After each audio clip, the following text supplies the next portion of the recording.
পঞ্চায়েতরা বাপত্তি সম্পত্তি। মনে রাখতে হবে, এই পঞ্চায়েত মানুষের দ্বারা তৈরি হয়নি, কয়েকটা গুন্ডা লুটেরা বাহিনী পঞ্চায়েত গঠন করেছে। আর যদি অবাধে ভোট হতো, তিরোল গ্রাম পঞ্চায়েত বাম পঞ্চায়েত থাকতো, এটা আমরা জোর গলায় বলতে পারি। আরামবাগের তিরোল গ্রাম পঞ্চায়েতে ডেপুটেশন দিতে গিয়ে ক্ষোভে ফেটে পড়লেন আরামবাগ 1 নম্বর এরিয়া কমিটির সম্পাদক সুশান্ত কুমার মণ্ডল। পঞ্চায়েতের দুর্নীতি নিয়ে সরব হয়েছেন তিনি। প্রসঙ্গত একাধিক দাবিতে আজ তিরোল গ্রাম পঞ্চায়েতে ডেপুটেশন দেয় বামেরা। শত শত কর্মীদের সাথে নিয়ে মিছিল করে পঞ্চায়েতে ডেপুটেশন দিয়েছে বাম নেতারা।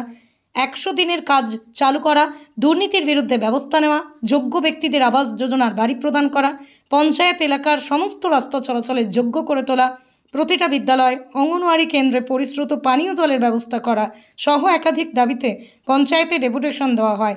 উপস্থিত ছিলেন প্রাক্তন সাংসদ শক্তিমোহন মালিক, বর্ষিয়ান বাম নেতা মোজাম্মেল হোসেন, আরামবাগ 1 নম্বর এরিয়া কমিটির সম্পাদক সুশান্ত কুমার মণ্ডল সহ আরও অনেকে। শোষিত, বঞ্চিত, নিপীড়িত, অবহেলিত মানুষ প্রায় 3.5 বছর ধরে, 13-14 বছর তারা তো বঞ্চনার শিকার হয়েছে। কিন্তু 100 দিনের কাজ অবাধে লুট চুরি করার পরিপ্রেক্ষিতে বিজেপি গভর্নমেন্টের সঙ্গে টালবাহানা করে বন্ধ করে দিয়েছে। যে কাজ বামপন্থী সরকারের আমলে 2005 সাল দাবি করে 2006 সাল থেকে চালু হয়েছে। আবার আমাদের সারা ভারত ক্ষেত মজুর ইউনিয়ন হাইকোর্টে আবেদন করে মানুষের স্বার্থে আমরা জিতেছি এবং তার পরিপ্রেক্ষিতে 1 আগস্ট থেকে কাজ দিতে হবে। সেই 1 আগস্ট থেকে এই অসহনীয় দুঃখের কষ্টি পাথরে কঠিন পরীক্ষায় উত্তীর্ণ মানুষ যাতে কাজ পায় তার ব্যবস্থা করতে হবে।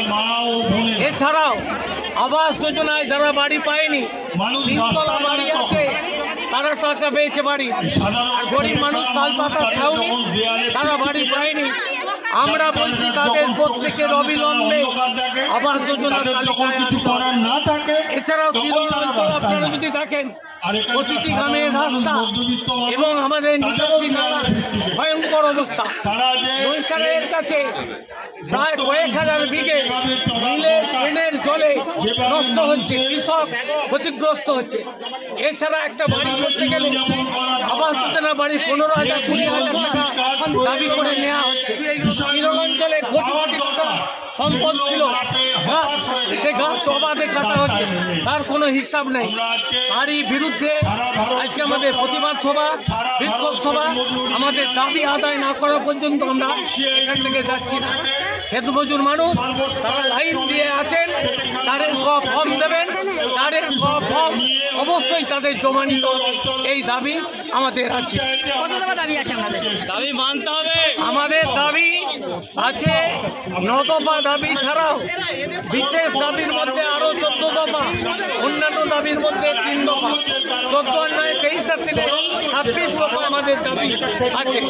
এই দাবি প্রত্যেকটাই সঙ্গত, এই সঙ্গত দাবি নিয়েছে। এছাড়া মানুষকে মানুষ বলে মনে করা হয়, গরিব মানুষকে যে মর্যাদা দেওয়ার ব্যাপার, কোনো রকম মর্যাদা দেওয়া হয়নি। লুট, তোলাবাজি, নারী নির্যাতনের মধ্য দিয়ে সরকার চলছে। আজকে এই প্রধান, মাননীয় প্রধান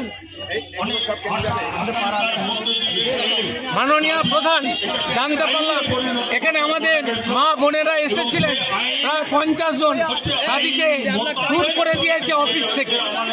কি তার অধিকার আছে পঞ্চায়েত থেকে দূর করে দিল? তাদের কার্ড, তারা যাদের ফর্ম নিয়ে লাইনে দাঁড়িয়েছিলেন তাদেরকে তাড়িয়ে দেওয়া হয়েছে দূর দূর করে।